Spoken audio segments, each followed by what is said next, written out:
আজকে আমরা না থেকে একটু খালি করুন। নওদা বিধানসভার অন্তর্গত মধুপুর অঞ্চলের পিঁপড়েখালি তো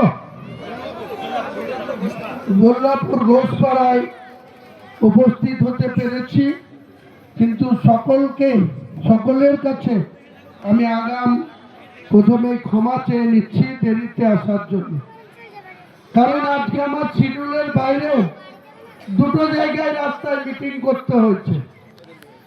আমি যেটা কথা দিই কাউকে, কোনো জায়গায় মিটিং বলুন বা কোনো জালসায় বলুন বা কোনো প্রোগ্রামে বলুন, যাব বলি ইনশাল্লাহ চেষ্টা করি সেখানে সময় মতো পৌঁছাবো।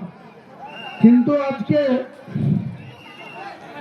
এই নওদা বিধানসভার অন্তর্গত বেলডাঙ্গা অঞ্চল, সেখানে একটা স্বাধীন অনুষ্ঠান, বিবাহের অনুষ্ঠান ছিল।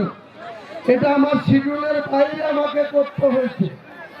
সেখানে 8 ঘন্টা যাবো বলে 1.5 ঘন্টা খেয়েছি আমার। সেখান থেকে লোকনাথপুরে আপনাদের মতো একটা সভা রেজিনগর বিধানসভায় করার কথা। তারা এত আবেগপ্রবণ যে লোকনাথপুর NH এর মোড়ে কয়েক হাজার লোক দাঁড়িয়ে গেছে যে আমাদের সাথে 3 কিলোমিটার হাঁটতে হবে, তারপরে গিয়ে সভা হবে। বলুন আমি কি করতে পারি? সেই 3 কিলোমিটার সকালবেলায় 5 কিলোমিটার শক্তিপুর বাজার পরিক্রমা করেছি, মানুষের কাছে দেখা করেছি, ভোট চেয়েছি। আবার বিকেল বেলায় 3 কিলোমিটার ওখানে লোকনাথপুর NH এর মোড় থেকে লোকনাথপুর লাস্ট, সেখান থেকে 2 ধারে কাতারে কাতারে মা বোনরা দাঁড়িয়ে, তাদের সঙ্গে জোরে তো হেঁটে যাওয়া যায় না, এত হাজার হাজার কর্মী তাদের সঙ্গে হেঁটে যেতে গিয়ে অনেক 2 সাইডের রাস্তা ধারে দাঁড়িয়ে থাকা লোকদের সঙ্গে সেইভাবে দেখা করতে হয়েছে, কথা বলতে হয়েছে, কারোর সঙ্গে হাত মিলাতে হয়েছে, কারোর সঙ্গে সালাম দিতে হয়েছে। তাই আপনাদের এখানে দেরিতে এসেছি, সকলের কাছে আমি ক্ষমা প্রার্থী। কারণ আমি ইচ্ছাকৃতভাবে এটা কখনোই করি না, কখনোই আমি কোনো জায়গায় কথা দিয়ে সেই কথা আমি ফেল করি না। কিন্তু এখানে সাইফুল ভাই বারবার ফোন করছিল আমাদের সঙ্গে থাকা আমিনুলকে। আমিনুল আমাকে বলছিল যে চাচা তাড়াতাড়ি করেন, ওখানে প্রচুর লোক বারবার ফোন করছে। আমি বললাম কি করব, এইভাবে মানুষকে তো পাশ কাটিয়ে এইভাবে আসা যায় না। তাই ওখান থেকে আরো 8 ঘন্টা আগে আসতে পারতাম। কাজীর সাথে আবার কিছু CPM এর মেম্বার জিতা এবং কিছু কংগ্রেসের লোক, তারাও আবেগপ্রবণ হয়ে হুমায়ুন কবিরের রামজনতা উন্নয়ন পার্টিতে জয়েন করলো এবং সেখানেও একটা সভা করতে হলো এই কাজীর সাথে। স্বাভাবিকভাবেই আপনাদের কাছে আসতে পৌঁছাতে আমার দেরি হয়েছে। আমি আরেকবার আপনাদের সকলের কাছে, আমি একটা দলের চেয়ারম্যান, পাশাপাশি আপনাদের বিধানসভার প্রার্থী, আপনাদের কাছে ভোট ভিক্ষা করার জন্য, আপনাদের সাপোর্ট চাওয়ার জন্য, আপনাদের দোয়া নেবার জন্য, আপনাদের আশীর্বাদ নেবার জন্য আমি এখানে এসেছি। প্রথমেই কয়েকটি কথা বলার দরকার, যেহেতু মিডিয়ার বন্ধুরা এখানে ক্যামেরা তাক করে আছে। আজকে একটা ঘটনা ঘটিয়েছে রাজ্যের তৃণমূলের মমতা বন্দ্যোপাধ্যায়ের নির্দেশে কুণাল ঘোষ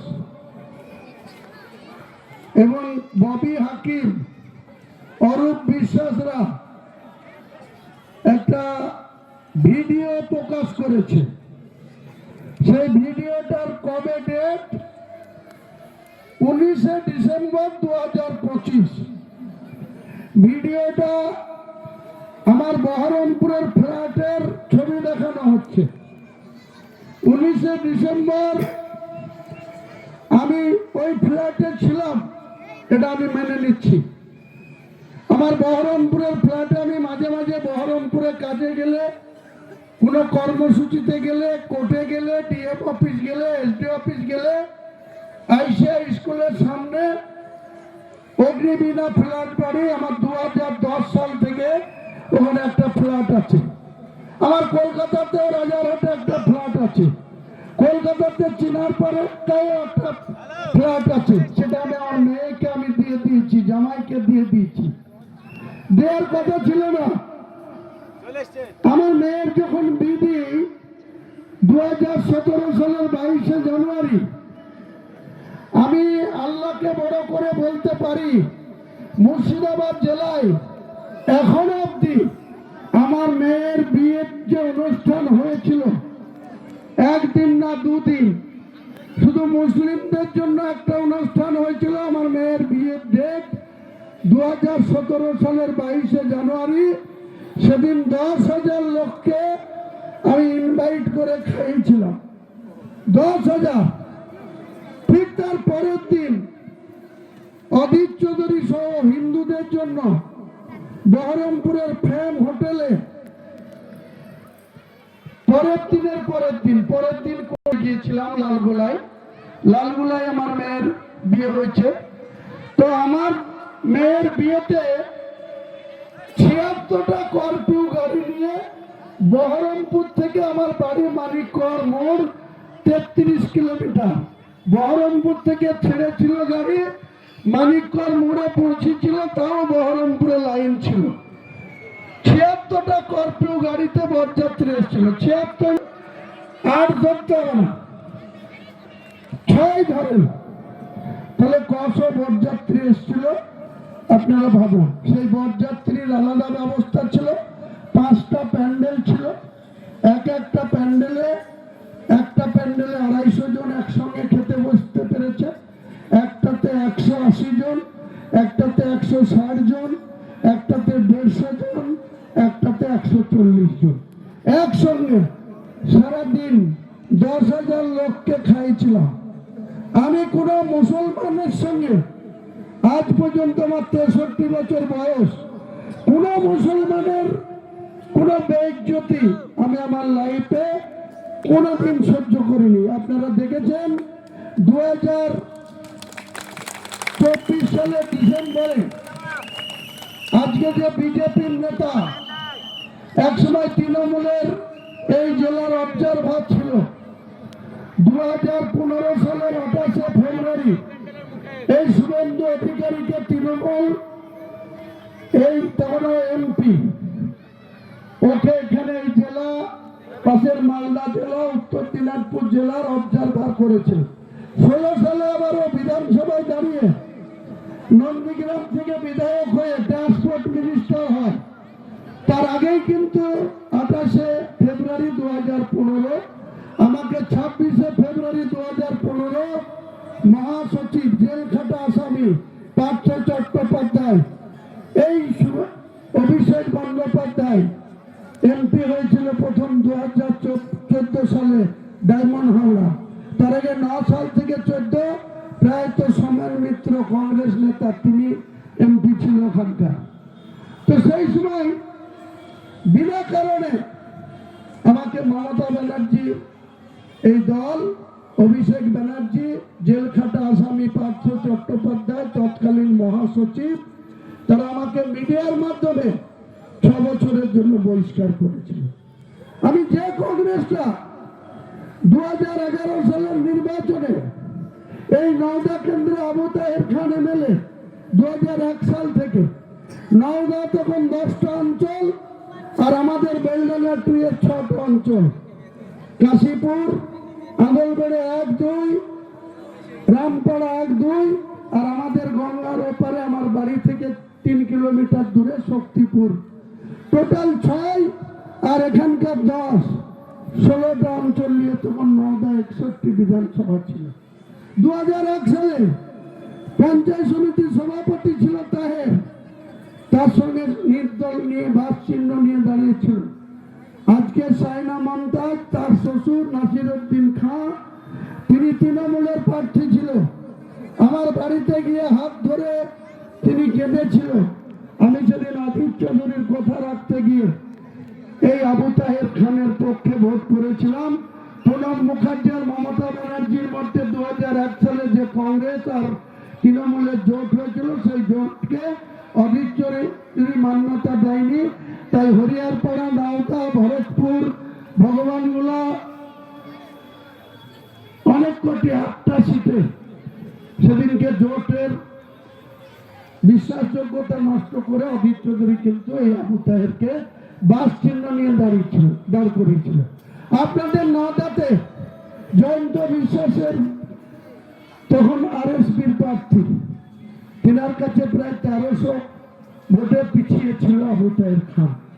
আমার নেতৃত্বে কংগ্রেসের নেতাদেরকে বুঝিয়ে পারেনি, শক্তি প্রয়োগ করে বাড়িতে ভরে রেখে এই আবু তাহের খানকে সেদিন 1300 মেকআপ করে আরো 1365 ভোটে বাস চিহ্ন নিয়ে সেদিন জিতিয়েছিলাম আমি, হুমায়ুন কবির।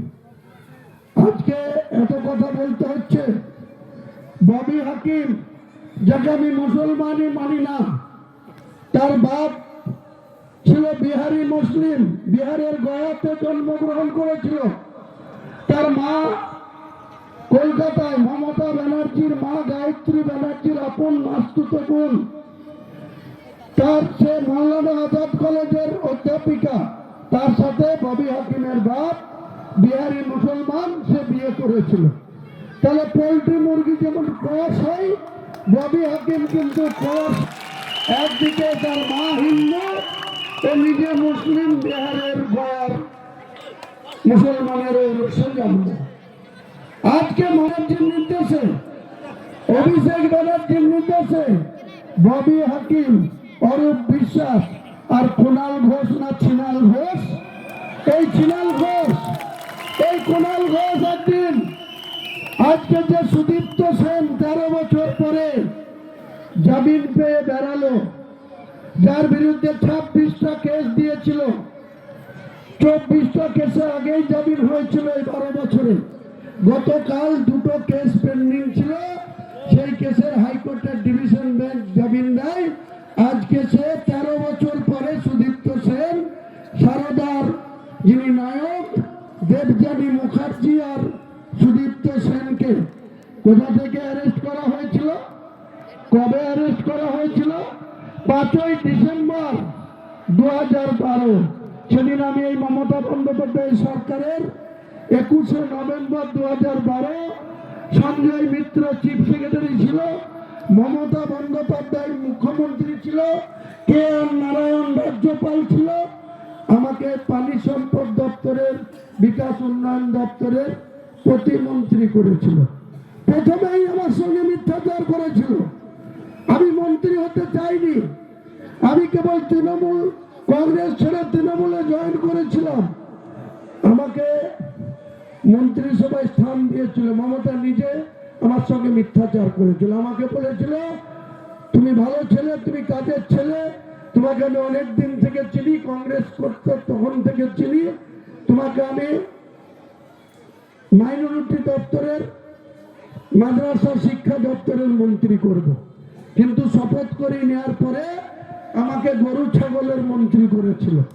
পানি সম্পদ দপ্তরের আরেকজন জাস্টিস নূরে আলম চৌধুরী মারা গিয়েছেন, তিনাকে নূরে আলম চৌধুরীকে করেছিল পানি সম্পদ বিকাশ উন্নয়নের পূর্ণমন্ত্রী।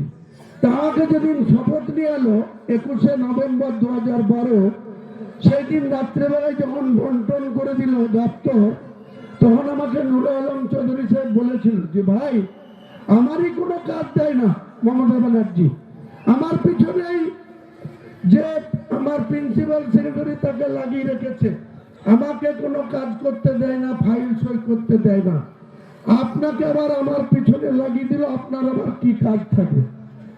তো আমি 3 দিন পরে মমতা ব্যানার্জির চেম্বারে গিয়ে বলেছিলাম যে দিদি, আমার কি হলো দপ্তর, মাদ্রাসা শিক্ষা দপ্তরের, তাহলে তোমাকে কদিন পরে দিচ্ছি, তুমি এটা আপাতত কাজ চালাও। এত মিথ্যাচারী মহিলা এই মমতা বন্দ্যোপাধ্যায়। পরবর্তীকালে তড়িঘড়ি করে তখন অধীর চৌধুরী রেলের রাষ্ট্রমন্ত্রী, কারণ আমি 21শে নভেম্বর 2012 মন্ত্রী হয়েছিলাম, ও 28 অক্টোবর 2012 রেলের প্রতিমন্ত্রী। মনমোহন সিং তখন ইউপিএ 2 এর প্রধানমন্ত্রী। তার আমলে 6 মাসেও কখনো কখনো উপনির্বাচন হয় না। বসিরহাটের এমপি হাজি নুরুল কবে মারা গিয়েছে? 1 বছর হতে চলল, এখনো বাই ইলেকশন হয়নি। এখনো কিন্তু এই বিধানসভা নির্বাচনের ডেটেও সেই বসিরহাটের লোকসভার উপনির্বাচনের ডেট রাজ্য সরকারের আপত্তিতে এখনো কিন্তু ইলেকশন কমিশন ঘোষণা করেনি। আর আমি 20 নভেম্বর 2012 কংগ্রেসের বিধায়ক পদ 18 মাসের মাথায় রিজাইন দিয়ে তৃণমূলে এসেছিলাম। 23 ফেব্রুয়ারি 2013 আমার উপনির্বাচন, ঠিক 3 মাসের মধ্যে উপনির্বাচন তড়িঘড়ি করেছিল। এবং এই অধীর চৌধুরী সেদিনকে হিন্দু সমাজের মানুষকে আমার বিরুদ্ধে এমনভাবে খেপিয়েছিল, সকাল 6টা থেকে রাত 10টা পর্যন্ত ভোট প্রচার করার ইলেকশন কমিশনের এমসিসিতে গাইডলাইন আছে। অধীর চৌধুরী বেড়াতো কখন জানেন? রাত্রি 12টায় বেড়াতো বহরমপুর থেকে। তার আরপিএফ এর সিকিউরিটিদের সবাইকে নিত না, 2 জনকে নিত। আর তার চ্যাং ব্যাং চালা মুন্ডা যারা তার হয়ে মস্তানি করে বেড়াতো বহরমপুরে, খুন খারাপির সঙ্গে যুক্ত থাকতো, তাদের নিয়ে ওই সাটুই চৌরিগাছা থেকে শেষ হতো কাঁদি বিধানসভা, সাটুই চৌরিগাছা অঞ্চলটা। তারপরেই কামনগর অঞ্চল তিলিপাড়ার পোড়াডাঙ্গা থেকে শুরু হতো 70 রেজিনগর। ওখানে রাত্রে এসে হিন্দুদের বলতো হুমায়ুন কবিরকে ভোট দিও না। হুমায়ুন কবিরকে যদি ভোট দাও, ও কোন দপ্তরের মন্ত্রী আছে জানো তো? কি পানি সম্পদ দপ্তরের মন্ত্রী আছে। ও দার্জিলিং এ একটা গরু জবাই করার কসাইখানা খুলে পারমিশন দিয়েছে। হরকা বাহাদুর ছেত্রী দার্জিলিং এর এমএলএ ছিল, তার এলাকায় একটা কসাইখানা খুলে দিয়েছে। তোমরা যদি ওই মন্ত্রীকে আবার ভোট দিয়ে রিনিউ করে দাও, তাহলে তোমাদের এই তিলিপাড়ায়, পোড়াডাঙ্গায়, কামনগরে, দুপুকুরে, গৌরীপুরে হিন্দু এলাকায় কিন্তু গরু জবাইয়ের কসাইখানার লাইসেন্স হয়ে যাবে। তাই অধীর চৌধুরী সেদিন আমাকে হারাতে পেরেছিল, তাহলে ওর বাবার ক্ষমতা ছিল না আমাকে ভোটে হারায়। পুরো হিন্দুদের ব্রেন ওয়াশ করে দিয়েছিল যে হুমায়ুন কবির হিন্দু বিরোধী। যে হুমায়ুন কবির সারা জীবন 30 বছর ধরে 1982 থেকে 2012 30 বছর কখনো সাত্তার সাহেবকে নেতা মেনে, কখনো প্রায়ত আতিশ সিংকে নেতা মেনে, কখনো অধীর চৌধুরীকে নেতা মেনে, কখনো নুরু চৌধুরীকে নেতা মেনে দল করে আসলো। যখনই আমি অধীর চৌধুরীর সঙ্গ ছাড়লাম, অধীর চৌধুরী প্রথমে হিন্দু মুসলমানের কমনিয়াল ইস্যুটা নিজে থেকে তৈরি করলো। আজকে মমতা ব্যানার্জি যখন 2025 সালের 4 ডিসেম্বর মমতা ব্যানার্জি 3 তারিখে এসে মালদা গেছিল হেলিকপ্টার নিয়ে, 3 তারিখে হেলিকপ্টারে মিটিং করে আবার ফিরে এসেছিল। এখানকার তাহের খান, লালগোলার যে টিকিট পায়নি মোহাম্মদ আলী, এই বেলডাঙ্গার টিকিট না পাওয়া হাসানুজ্জামান, অপূর্ব সরকার, আরো কয়েকজন নেতাকে নিয়ে সার্কিট হাউসে বসে আমাকে মসজিদ করার দায়ে আমাকে সাসপেন্ড করার সিদ্ধান্ত নিল। 3 তারিখে রাত্রে নিয়ামত শেখকে, হরিয়ারপাড়ার এমএলএ হাজি নিয়ামত শেখকে আর রঘুনাথগঞ্জের এমএলএ মন্ত্রী আকরুজ্জামানকে, 2 জনকে বললো তোমরা কলকাতা চলে যাও, কাল সকালে আমি মিটিং করবো, এই মিটিং এ তোমাদের থাকার দরকার না। পাঠিয়ে দিল। আপনারা সবাই শুনেছিলেন তো যে একদিকে বাম দিকে নিয়ামত হাজি, ডান দিকে আকরুজ্জামান, আর মিডলে এই ববি হাকিম, ক্রস মুসলমান, একে দিয়ে হুমায়ুন কবিরকে সাসপেন্ড করেছিল। কি বলে? যে রেজিনগরে বাড়ি, সে কেন বেলডাঙ্গাতে গিয়ে বাবরি মসজিদ করবে? মমতা ব্যানার্জি, তোমার বাবার নাম ছিল প্রমিলেশ্বর ব্যানার্জি, তোমার মায়ের নাম ছিল গীতা ব্যানার্জি। পশ্চিম বাংলার ভৌগোলিক সম্পত্তিটা কি তোমার বাবার না তোমার মায়ের? আর অভিষেক, তোমার বাবা অমিত ব্যানার্জি গরু চোর, কয়লা চোর, তুলাবাজ, আমাকে গদ্দার বলবো? মমতা ব্যানার্জি, তুমি আমাকে পোকামাকড়ের সঙ্গে তুলনা করবা? মমতা ব্যানার্জি, তুমি মুসলমানের ভোটে তিনবার মুখ্যমন্ত্রী হয়েছ, সেই মুসলমানদেরকে তুমি দুধের গাই বলে আখ্যা দেবা? এত স্পর্ধা কি করে হয় মমতা ব্যানার্জি তোমার?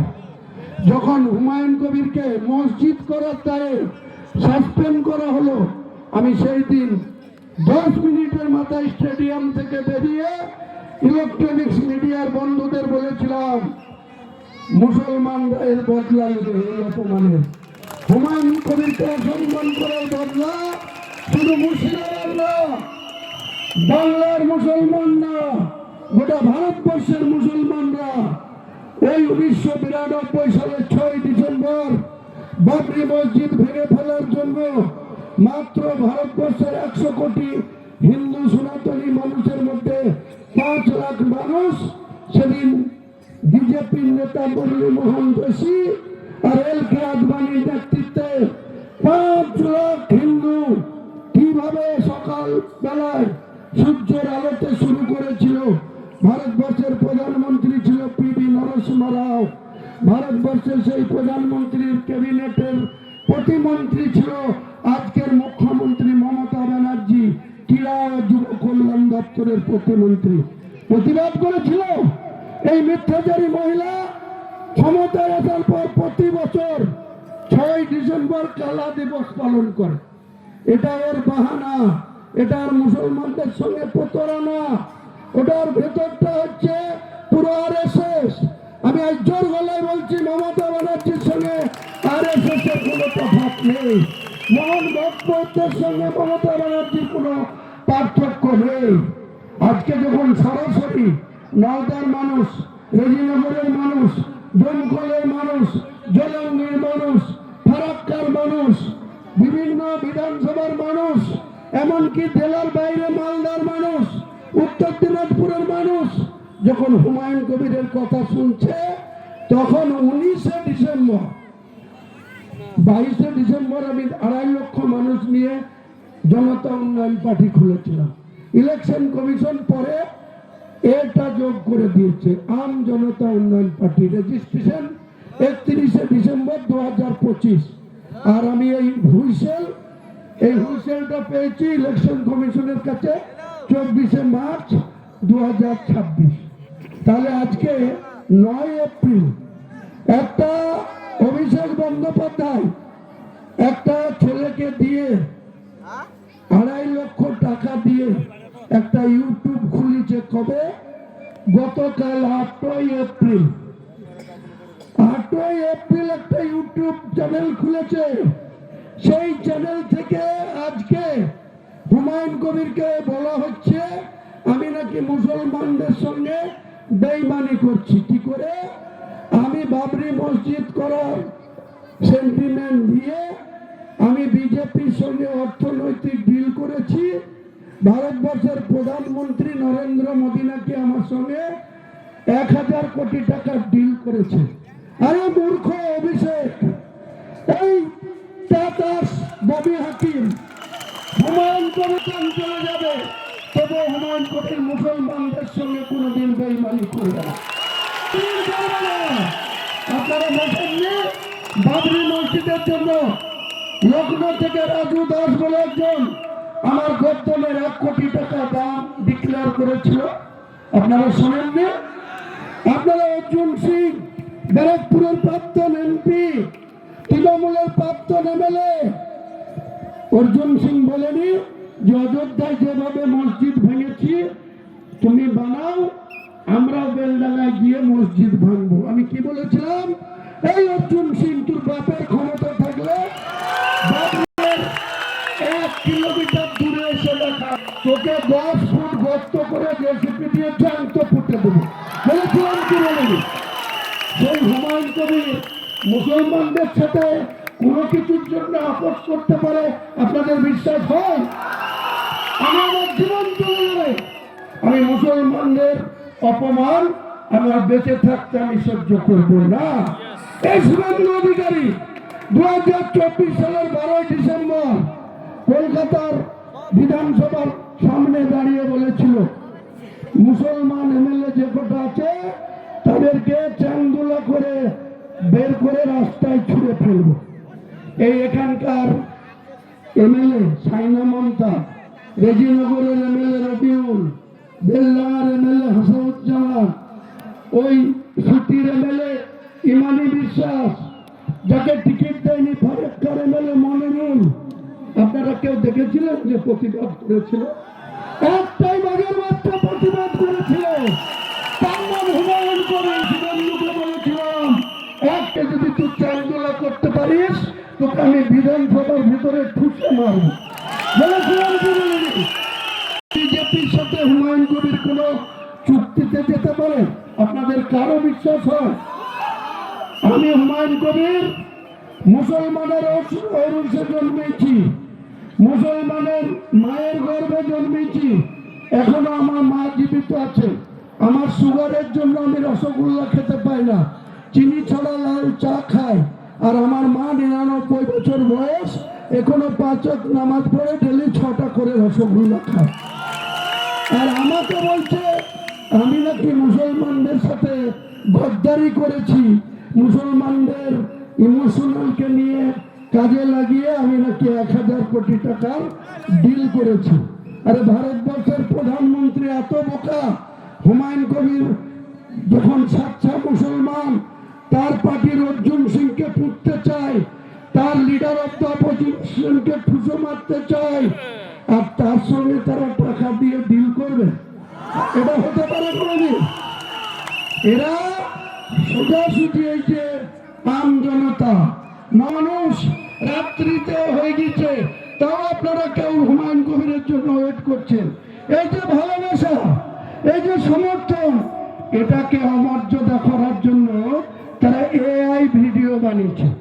ভিডিওটা আমার ফ্ল্যাটের ছবি দেখা যাচ্ছে, আমি ফ্ল্যাটে বসে কারোর সাথে কথা বলছি, সেইটা ভিডিও করে আমার কথাগুলো অন্যরকম করে এআই করে বসিয়ে দিয়ে 19 ডিসেম্বর 2025-এর ডেট, আর কালকে 8ই এপ্রিল একটা নতুন করে ইউটিউবারকে খুলিয়ে সেইটা ফার্স্টে আমার এই ভিডিওটা প্রকাশ করছে যে আমি নাকি বিজেপির প্রধানমন্ত্রীর সঙ্গে, স্বরাষ্ট্রমন্ত্রীর সঙ্গে, আসামের মুখ্যমন্ত্রী হেমন্ত বিশ্ব শর্মার সঙ্গে, আর মধ্যপ্রদেশের মুখ্যমন্ত্রী মোহন যাদবের সঙ্গে নাকি আমি টাকা নিয়ে আমি মুসলমানদের সঙ্গে গদ্দারি করছি।